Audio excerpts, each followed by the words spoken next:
Hi, welcome back to Dive Gear Reviews. Today we're taking a look at the Shearwater Petrel underwater dive computer. Okay, just taking a slightly closer look, this is the Shearwater Petrel. It has a 2.4 inch high definition LCD display as compared to the Shearwater Petrel's older brother, which is the Shearwater Predator, which has a much larger console and has an OLED display. A bit more limited on the colours on this model, and we're talking the exact same dive computer but shrunk down a little bit smaller on your arm, but it's still incredibly readable, incredibly bright. Brightness auto adjusts. Costs around £700 in the UK. This is the standalone version, which you can use not integrated to your rebreather, but does have closed circuit technical mode. It does have 4 modes on this computer, which is one is closed circuit technical, open circuit technical, recreational nitrox and gauge mode. It's very, very customizable. It has this very lovely little battery fuel gauge, which is gives you a bit more sense of security, that when you change the battery you know just when you're going to have to change it again and how long you've got to go. It comes with 2 algorithms possible to be run on the computer, the standard installed one being the Bullman ZHL16C, but you can pay to unlock the variable permeability model and use VPM if you wish, which I have not. I'm just running it on Bullman at the moment. It also has customizable gradient factors, and you can pre-select and predefine and activate or deactivate up to 5 different gases, which is also very good. Various models are just various little functions I'll scroll through at the moment, giving you last max depth, average depth, current temperature, and various other important bits of information, voltage, current surface pressure, time, and so forth. Also has dive planning and login software, and is connectable by Bluetooth, so you can Bluetooth upload your logs to your computer and also download and install any updates to the software, which is great.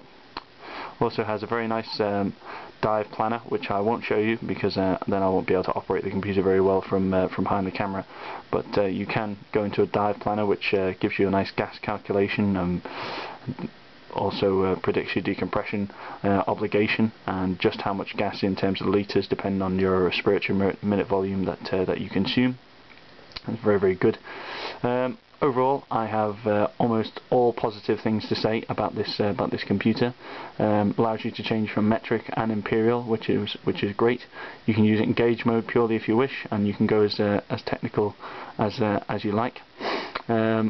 There aren't many cons to this computer. It would be fair to say that Shearwater are probably the market leader, or certainly one of the market leaders when it comes to recreational and technical dive computers now. I do like the interchangeability of the faceplate. Should you scratch it, gives you a bit more sense of security and value for your money. A couple of minor negatives would be that you do have to pay for to unlock VPM if you wish to use it.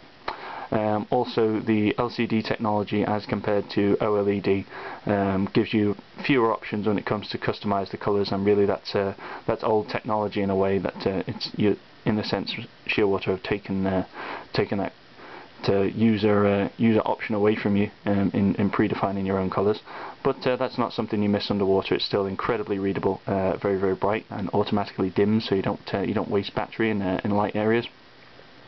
I think an area that Shearwater have definitely missed out on capitalising on is having no digital compass on this computer. Certainly, its competitors are going to be installing compasses, electronic compasses in future, and that's going to be a bit of a market edge if they don't jump on the bandwagon and give that option to their users in future. But that's just a small negative aside. So the lack of OLED and the lack of a compass are really the only main drawbacks that I can find, and perhaps if you prefer the Predator because it's a bit bigger as a console on your arm, then I can understand that, but still very easy to operate and incredibly easy to read, and also to change and follow underwater, which is fantastic. No real other criticisms, as there's maybe one thing I noticed. I've only dived this about 15 times so far, so I'm not an expert on it yet by any means.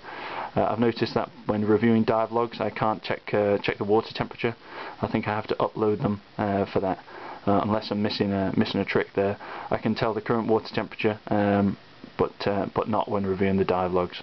So I think I'd have to upload them for that. I can't see the option to display that. All other options are very user friendly in this, very intuitive, just to scroll through and change all the different modes you're going through, and change all the system settings. Very easy. Also very easy to switch on and off, which is nice, and you don't feel like you're wasting any battery. Cost is probably another slight hindrance. It's around £700 in the UK, so I'm guessing that's roughly about $1,000. So, and this is for the standalone version, so it's not closed circuit integratable with your rebreather yet. There is a fish connector version that you can use, but that costs a little bit more. And if you're not using a rebreather, well, there's not much more value for money you're going to get from that. But that version is out there and available for you. And they've recently released the Nitrox recreational mode as well, which I haven't really fully tested yet, but that looks exciting too. Also with Shearwater, you get fantastic aftercare by all accounts, and their distributors also seem excellent. So you get certainly excellent customer service and reliability from the company, which is reassuring when you're investing this kind of money, and also your life in the product in a way. So definitely gets a thumbs up from me, and I'm looking forward to diving it extensively. So hopefully you like the video, and give it a thumbs up if you like. Thanks.